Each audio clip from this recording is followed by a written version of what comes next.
Hello, salam, shalom, namaste, satyakal, aloha, hola, ciao, and bonjour. Mhm. Guess what, everyone?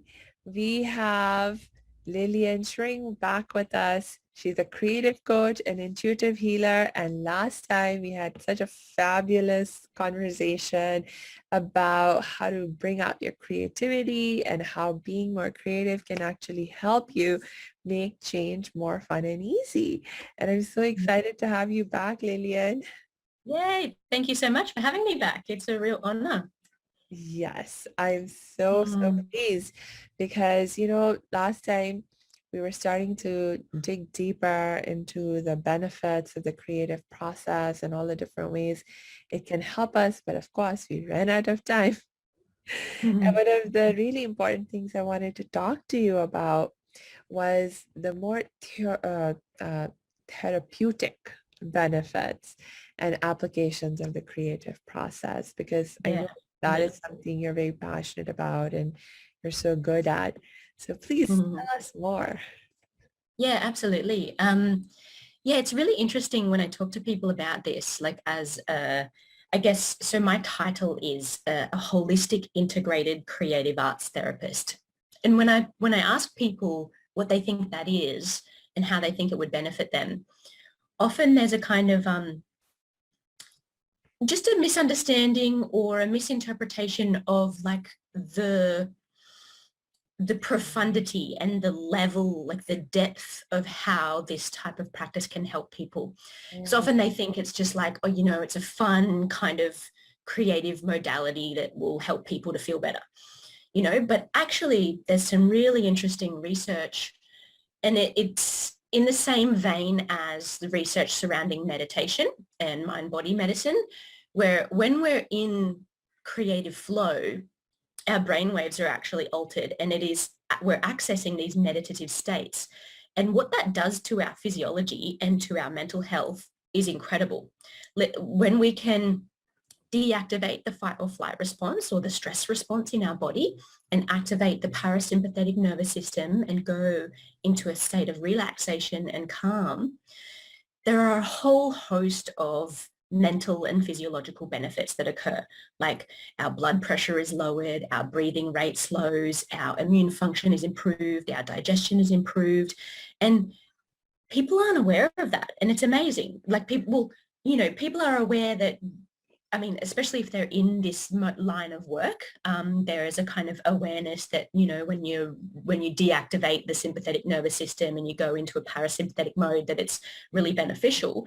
But people don't really realize that you can access that through creativity and through creative processes. And that's amazing. When you can have those types of conversations with people, their eyes just kind of light up. They're like, whoa, like I can really have those kinds of profound healing transformational experiences through doing fun stuff like arts and creativity and dance and clay work and yeah. That is so amazing. And you know what you were saying about the creative process allowing you to sort of become more calm and just have this more um, this effect on all these different systems of your body where you're more relaxed and so forth. And and that is similar to like the meditative process, for example. Yeah.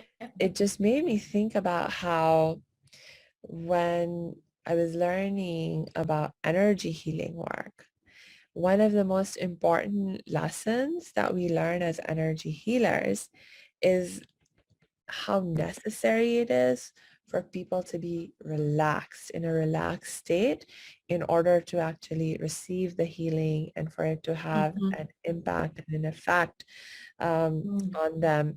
Because if you are holding any kind of tension in your body or stress in your mind, it's sort of like, you're holding on to like something that you really need to let go of actually, because it Yeah, is in that absolutely. letting go that you allow the healing to occur. And Exactly. It's so, like it creates space. yes, and so it's not even possible according to the energy healing paradigm. It's not even possible for you to heal, like Yeah, really yeah, receive proper exactly. healing if Yeah, you're not relaxed and your body is yeah, not exactly. relaxed. Yeah, So however super you interesting. can do that. Yeah, and there's actually like there's a physiological reason why that can't occur, because when your body is activated in stress response, what that means is all the cells in your body are primed to either fight or flight or flee, sorry. Right. And so all of the oxygen and the focus of your energies goes away from these processes that help you to heal, and gets like primed to fight something or flee from something. So your body literally, the cells can't repair themselves when they're activated in that mode. So you Yeah. have to be disengaged from the sympathetic nervous system in order for your cells to then repair and recover themselves and regenerate. So it's super fascinating that Yeah. and, I've just sort of listed a few of the benefits right there, but there's an enormous list, a whole host of things that the way that your body is affected physiologically. Yes. Um, and they call it the rest and digest function. Mhm. I don't know if you've heard that terminology. So when your parasympathetic nervous system is engaged, they call it the rest and digest, which means your body can heal. And if you're not in that activated with the parasympathetic nervous system, your body literally can't heal itself. Your cells can't regenerate. Oh my gosh. Now I'm thinking about another context in which I've been learning about healing, and that's when you are doing health fasting. Um, Mm-hmm. and according to the health fasting literature that I'm now starting to remember, they are also very insistent on the fact that if you're going to be fasting for health purposes to improve your health, you can't be going full speed in terms of your work day and your usual normal activities. You Yeah, have to take time off when you are yeah, engaging in the health fast and relax uh, totally. and just rest your body, because just like you were saying, if you're in the work, go, go, go mode, then that's where your body is putting in all the resources and the Yeah, energy it has, and it cannot redirect and devote the energy and the resources it has to helping you heal. And so, yeah, oh my exactly. gosh. It's like there's a reason why when we get sick, like when we have a viral infection or a bacterial infection, where our body tells us to lie down. There's a reason for Yeah, that. yeah, Yeah. yeah. And animals naturally, when they're feeling sick, they will stop being active. They oftentimes will even stop eating and drinking because their bodies are guiding them to rest and take a break, Yeah. and so that Yeah, their exactly. bodies can redirect all the energy to healing. Yeah, exactly.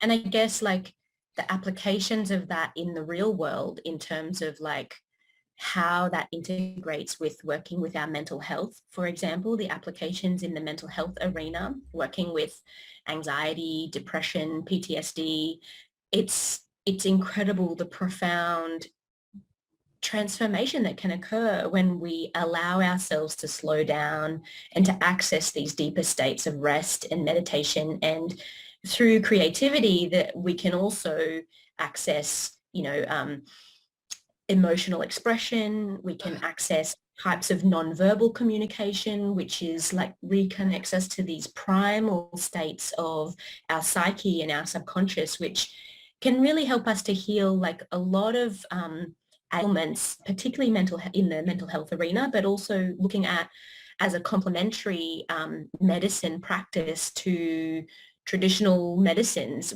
If you're using something like holistic integrated creative arts therapy or arts therapy alongside these practices, or for example, meditation, it's just going to help you to heal so much quicker, Yeah, you know? yeah, for Yeah. sure. No, you made another really excellent point, because as I've shared with you, I'm a trauma survivor, and the specific trauma that I experienced was child sexual abuse. And I know it's true, it was true in my case, and I know it's also true in the case of many other survivors, especially child survivors who are traumatized when they're still children, that oftentimes one of the big obstacles that we face in our healing process is that we're not able to verbalize what Yeah. we're experiencing. We can't find the words. We may not even have the concepts Yeah. required to be able to verbalize what we're Yeah. feeling and what we're Absolutely. needing and wanting. And so in such cases, it's absolutely necessary to be able to access some other modality that will allow us to express what we're Yeah. feeling, needing, and wanting. And that's just Exactly. one more way in which creative art therapy can play a huge role. Yeah, exactly. And I think there's two components to that as well is one is in the process of doing it, which is extremely cathartic for people who have experienced trauma. Just going through the process of even with or without prompts.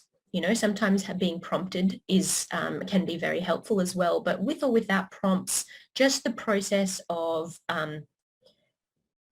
putting into a physical or visual form what's going on inside and what's going on internally is extremely powerful in and of itself. But then also as an analytical tool, like if you're looking at psychoanalytics, for example, when you're exploring and engaging with the outcome of the work. So for example, maybe someone painted a picture and that's the outcome of the work, right? Yeah. You can then use that as a conversation starter, Mm, like, and that nonverbal communication that was created through the process can aid in the verbal communication. So you can then start to have a conversation. You can say, why did you put this here? Or why did you use that color? Or what does this mean for you? And how do you feel about that? And so it's process based and outcome based, which is like really powerful for both the client and the practitioner, the therapist or the practitioner. yes, that is an excellent point. Yeah, that is an excellent point because, yeah, because so much of the healing process, um, like you can't manage it on your own.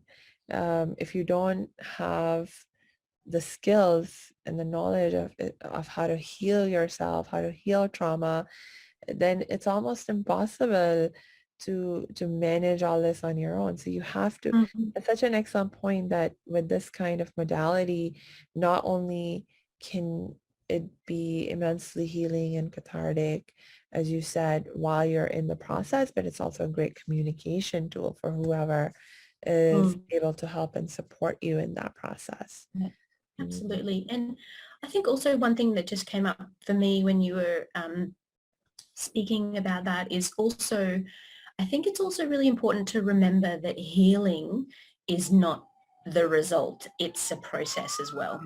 Yes. Like some people, and in my experience as well, I've experienced sexual abuse as well, later on in life, but also it's something that's going to be always in my memory and always in as part of my story and part of my experience. And I don't think I'll ever be able to fully heal from that in a way. I mean, like, I feel like I've come to a point of integration of that where that's now part of my story and I have a real sense of ownership of that and I'm not a victim, which is really powerful. And I think creative therapeutic processes have been so powerful for me in integrating that into my psyche and into my story.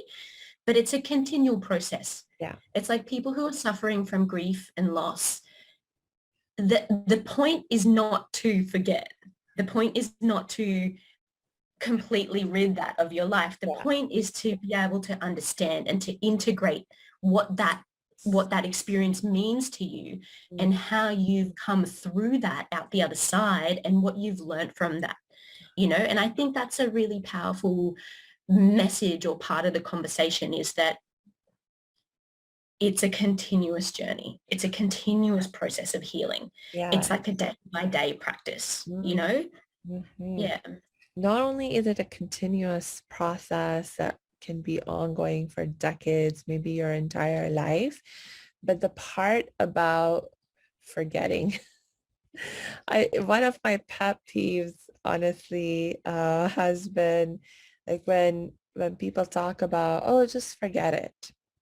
And or when they have seem to have this expectation that in order for you to be able to heal, you have to be able to forget it.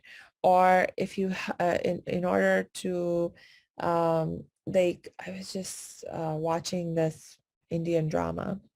I won't get into the details of it, but this was exactly part of the storyline where we have this character of this girl who has experienced various traumas and so forth.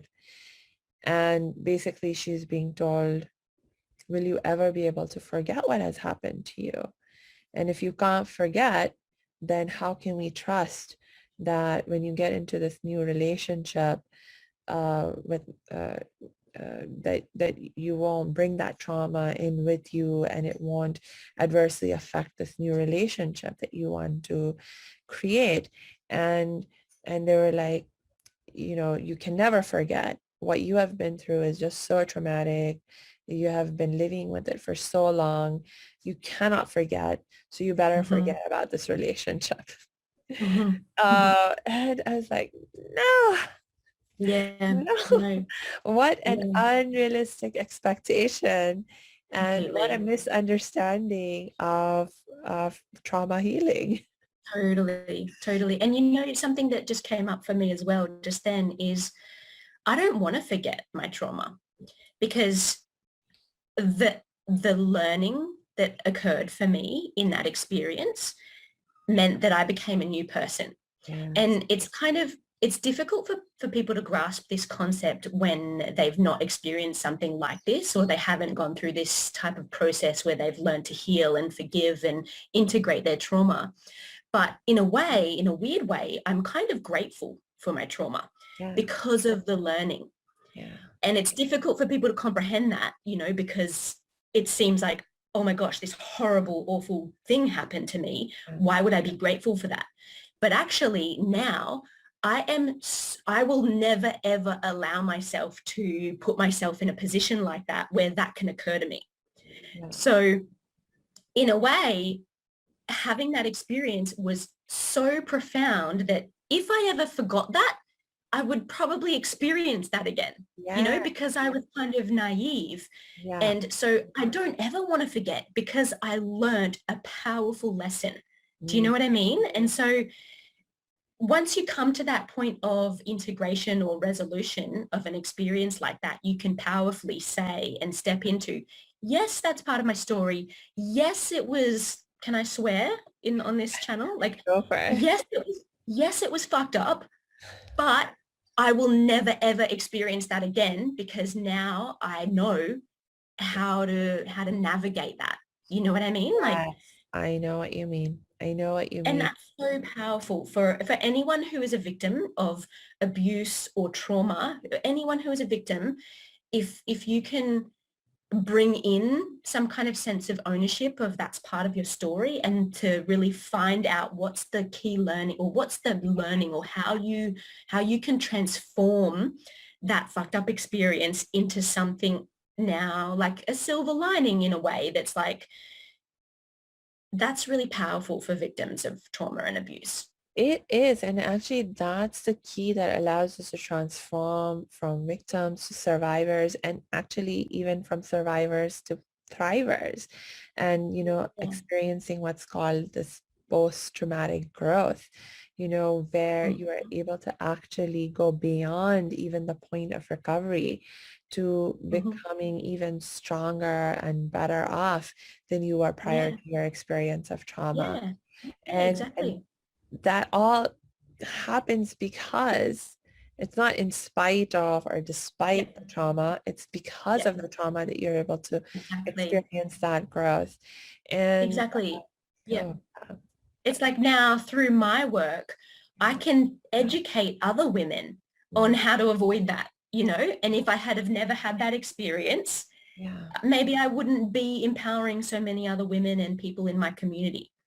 So yeah, it sucks that people have to go through that, or it sucks that I had to go through that, but now I can be the change, Yeah, I can be the change that like it stops with me. You know what I mean? Because I'm no longer going to let that happen to me and the people that I love and the people that I work with. yes.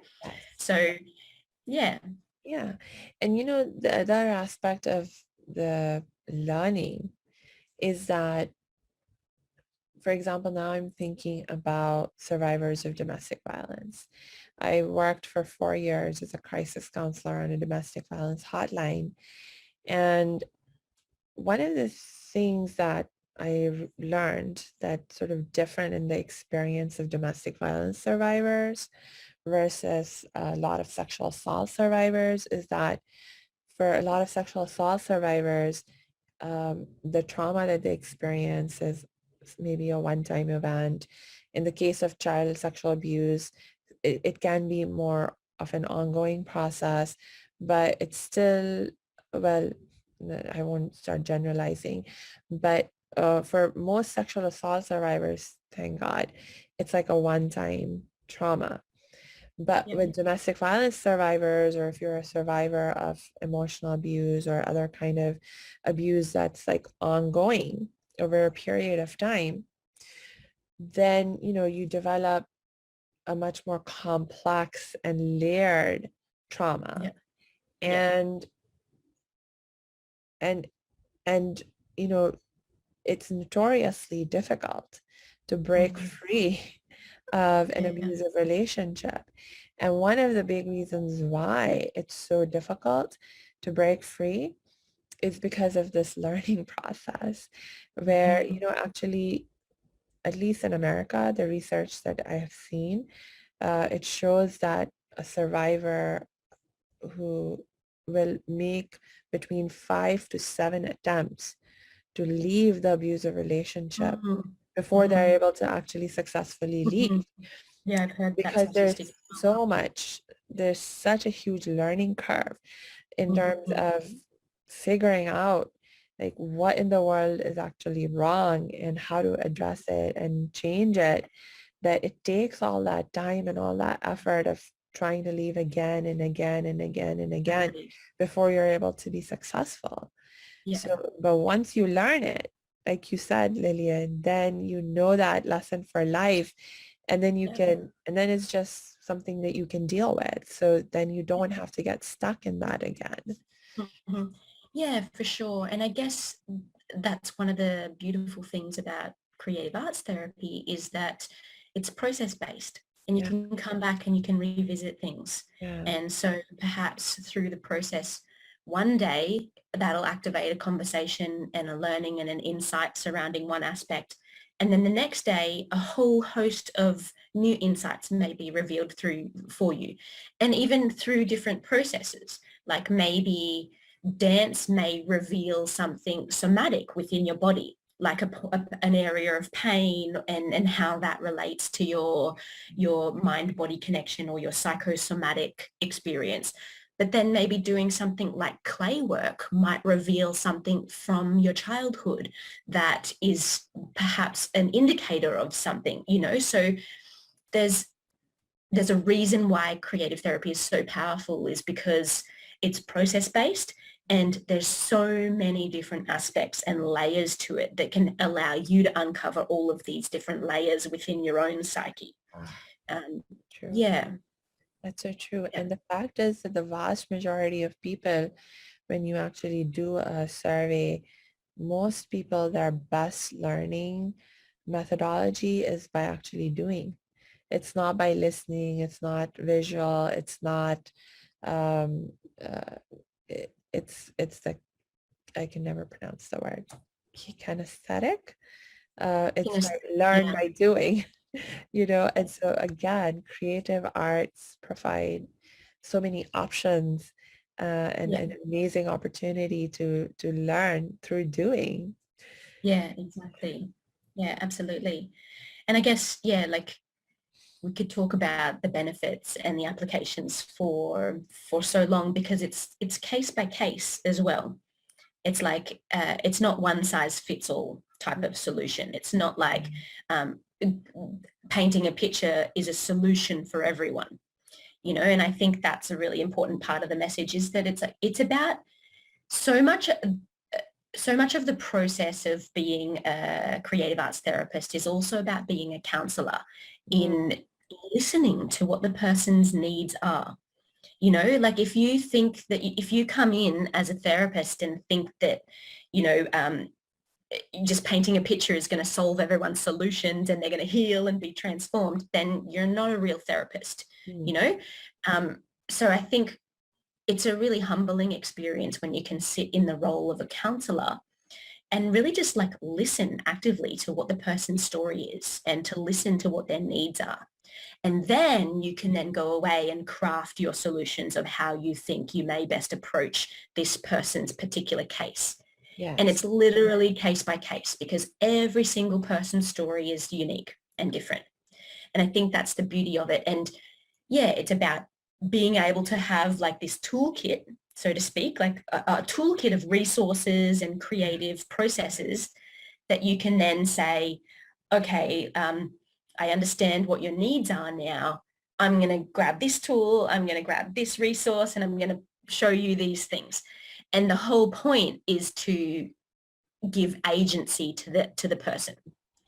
It's not about, I've got the solution to your needs. It's about helping them to find out what their own solutions are, and to give them a sense of personal sovereignty and agency in coming up with their own solutions to their own problems. And that's, I think, a little bit different to someone like maybe a doctor or someone in that like kind of role of like, here's a medicine, this is going to fix you. It's more like, here's a little taste of lots of different things. Now you decide what's going to work for you, Right. Yeah, you and know? just give everything a try and see what works best for you because sometimes you don't know, and that's Yeah. all right. And that can be actually part of the fun of Yeah. going through this kind of process where you just get to experiment and Yeah. not worry about how good something will look or Yeah. will this work or will this not, because it's just more about being in the moment and staying in that process. Yeah, exactly. And like what we said last week is like the play and the discovery, Uh, like coming back to that sense of curiosity is so important, because it's like when you've experienced trauma or grief or loss, there's so much going on in your body and in your mind. It's like sometimes you don't even know what you need, you know? And so through these different processes, you can yeah, discover what you need. And that's, I think, the beauty in developing this personal agency and self-sovereignty, in learning how to look after yourself, and that's at least my aim as a therapist, or as a holistic counselor, is it's about helping them to discover what they need for themselves. It's a process of self-inquiry. yeah, and that's so wonderful because then that saying, if you give a man a fish he'll eat for a day, but if you teach him how to fish he Yeah, can feed himself for the rest of his life. And so that's completely. kind of like what you're doing, is that you are empowering people to learn how to help themselves. And of course you're Yeah, there to provide them with support, especially in the first stages of their learning process. exactly. But really, over time, these are tools that now you have forever. Once you have learned them, Yeah, you can yeah, use them exactly. to help yourself. Yeah, that's so beautiful. Exactly. Yeah. And like it's so accessible. Mm, Sometimes going to see a psychotherapist is not so accessible for some people, or sometimes going to see some kind of high end like practitioner, that's not always accessible for some people, but making art is. yeah. And that's so wonderful. Anyone can practice creativity at any time. And I think that's one of the wonderful things about it is um, it transcends cultural boundaries, it transcends language, it transcends socioeconomic demographics. And I think that's one of the really powerful things about it as well, is it's really accessible to anyone from all walks of life. That's an excellent point. And I that is making me think about how in many of our communities, by our now I'm thinking about the different communities that I belong to, um, like Indian community, Pakistani community, Muslim community, where we're coming from cultures where modalities like counseling and therapy, they're really foreign concepts. And Mm. there's actually, even so far as they're being introduced, um, there's still a lot of suspicion and stigma around them, where people think, oh, you have to be crazy. If you're going to Yeah, go see a therapist, it must be yeah, because you're crazy. yeah. It's so it makes it very difficult for people to reach out for that kind of help, even if they want it, Hmm. because they're afraid Absolutely. of the stigma of No, it. you're But if we can offer them an alternative like art therapy where they can be like, oh, I'm just going to a class, we're going to do some art. exactly. Yeah, exactly. And I think that's all part of it. And I think part of where we're heading into the future is reducing the stigma surrounding conversations around mental health, for example, I think is a really important one. Yeah. And I think we see that a lot more with some of the negative impacts of like COVID, for example, and all of the social isolation and Mm. this kind of like pandemic of mental health issues that are arising out of the result of the pandemic. And so I think it's becoming a little bit more mainstream, these conversations surrounding mental health and how important it is and how common it is, and it's almost like everyone has something going on in their mental Oh, health. sure. And it's so funny because like in our culture, or at least in our Western culture, we're so ready and easy to admit that we might be working on our physical health. Right. Like, it's so like easy for us to say, oh yeah, I've just started going to the gym, or I've just started a new diet or whatever. And that's so Yeah. common in our society where we can talk about our physical health. But we don't talk about what we're doing on our mental health. It's like, it Yeah. should be the same.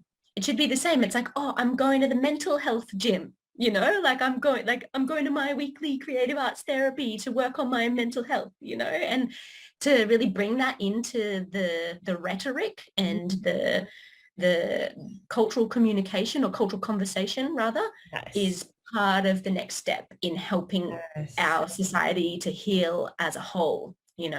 That is so, so true. I mean, Mm. people will talk about even physical health, even when there's serious problems. Like you may have cancer, you may have Yeah, diabetes, you may have different kinds of autoimmune diseases that are yeah, like really serious, but no one feels, well, I mean, there might be a few exceptions, I suppose. But in general, people are mm. okay to talk about, Yeah, I've got there's no cancer, real I've shame. got this disease or that Yeah. disease, and there's no hesitation in sharing. And in fact, the expectation is that when you share that you have this disease or that disease, a physical disease, that people will be supportive, that they will show you Mm-hmm. sympathy, and Mm-hmm. especially if it's a serious a thing like Mm-hmm. cancer, the Yeah. expectation is that people will be super supportive and do Yeah. everything that they can to help you in whatever ways, you know. But you're absolutely right. When it comes to mental health, we don't want to talk about it. We Yeah. It is don't want shrouded in to. shame. Yeah. And I think Mm. part of the problem also is that even when people are willing to talk about their mental health issues, the problem is that most people who are on the receiving end of that information, or who are the listeners in that situation, they don't know how to respond. They don't know how to react. They don't know how to help the person who's having the mental health issues. And so Yeah. because of that, you're like, no, no, no, ignore, Mm-hmm. ignore, and just try to, sort of change the conversation or sort of minimize what you're hearing in some way and just kind of try to move on. Um, Mm. and I know that was Yeah, something I had a problem with. yeah, yeah, for sure. And I think I guess that's one of the things is like educating people about like empathy skills and active listening. And sometimes it's not our role to help people. Sometimes it's just our role to listen. Mm, I mean, it's always our role to just listen, yeah, because it's not, unless we've been solicited for advice or help, yeah, it's not our place to help anyone mm, because unless you're being asked for help, it's not our place, yeah, and so I think that's one of the best things that you can do for a friend who may be suffering from mental health issues is to just listen, to yeah, just sit and listen, and you don't have to say anything. You don't have to try and solve their problems. You don't have to try and help them. Because I think a lot of that, it comes from our own discomfort. mhm, When we try to help someone that we see is suffering because, we may love them and we care about them a lot and we don't like to see our loved ones suffer. But what we're actually doing is we're trying to free ourselves of our own discomfort. yeah, Sorry. And so that's not coming from a real place of empathy. That's coming from a place of wanting to get rid of our own discomfort to help to solve their solutions. So when we can learn to sit in the discomfort of those conversations and then just listen, and it's like, yeah, you don't have to do anything. You can just be, and then, and then part of it is like, again, like how can we empower people to start having these conversations and to start going through these processes of self-inquiry, yeah, and how can we give people a sense of agency in dealing with their own problems, and part of it is educating that we're responsible, like we're like, I think particularly in the medical paradigm, we've been educated that it's someone else's responsibility for our well-being. It's like, oh, if I've got something wrong with me, this person will help me, or it's this person's job to help me. And I personally have a bit of a problem with that because I think that that takes away our own sense of personal responsibility in managing our own well-being. yeah, And I think that's a really big part of the conversation is teaching people that we're responsible. We are responsible for how we feel, how we act, how we think, and then when we can step into that, then we have a sense of ownership of our own lives. And then we can act from a place of empowerment, you yeah. know? Yes, you raised at least two more really, really important points that I would love to highlight. And I hope I remember them both. I'm just going to start talking about one. Um, the first thought that came to my mind was when you said, it's not necessarily your place to ever do anything other than listen in terms of being there in a supportive, helpful role. And it made me think about how a lot of times when our friends are sharing with us about physical disease that they might be struggling with. Like for example, if a friend of mine comes and shares with me that they have cancer, I'm just going to focus on listening and listening with empathy and giving them some, in a general way, kind of comfort, and helping them, maybe trying to help them by uh, saying, hey, is there anything I can do to help you? Can I help you with your housework? Can I bring you something to eat? So I would focus on offering those things that I know I can help with, but I would never try Yeah. to And also cure their asking permission. cancer. Yeah, Yeah, yeah, exactly. And also asking permission to yeah, offer help is a really right. great thing. Right. Yeah. Asking for permission, but also just not feeling the pressure of I have to cure their cancer. I would never Yeah. take on that responsibility, Yeah. because Yeah. I don't think of that as my job or as my role Yeah. in that moment. Um, Mhm. and so why not think about it similarly in the mental health context when our friends want to have conversations about their mental health, that, you know, you can just take on that role of being a good listener, like you said, Mm. and not worry about not having the answers or not being able to figure out how to help them in the best way, because that doesn't have to be your role unless that's your profession and they actually Yeah, reach out to you for that purpose. exactly. They're soliciting you for your help. Yeah, Yeah. for Mhm. sure. Mm. And And do you remember the second point? no, lost it. That's okay. Uh, it's okay. Yeah, it'll come back Yeah, maybe. it's a super interesting conversation. And I think, yeah, just like having conversations like this and taking the stigma out of, what is mental health and, you know, understanding that we're all human, and we all suffer from this weird thing that we call the mind, or like we all have this kind of internal dialogue that goes on. And also, like, we all come with an enormous backstory of life and experience, Mhm. and it's something I often, that really grounds me and brings me back to a sense of humility is remembering, like, when I think about my life and I think about the complexity and the richness and the nuance and the diversity of experience and the pure amount of experiences that I've had, to remember that every single person has a life like that, Yeah. like, and that that for me brings me back to such a sense of humility and connection with, like, human to human level, Yeah. like, and it's just like, yeah, remembering that it's like the complexity and the richness and the nuance of our lives, every single body shares that. Yeah. Every person shares that type of life experience, regardless of where they come from or who they are or what language they speak or, what color their skin is or how much money they have. It's like, it's a kind of universal experience that we have this kaleidoscope inside our minds. Yeah. And learning how to decode that and Mm. learning how to peel back the layers of meaning and representation and mythology and sociocultural programming, all of that stuff. Learning how we can decode that is part of the creative therapeutic process. Yes.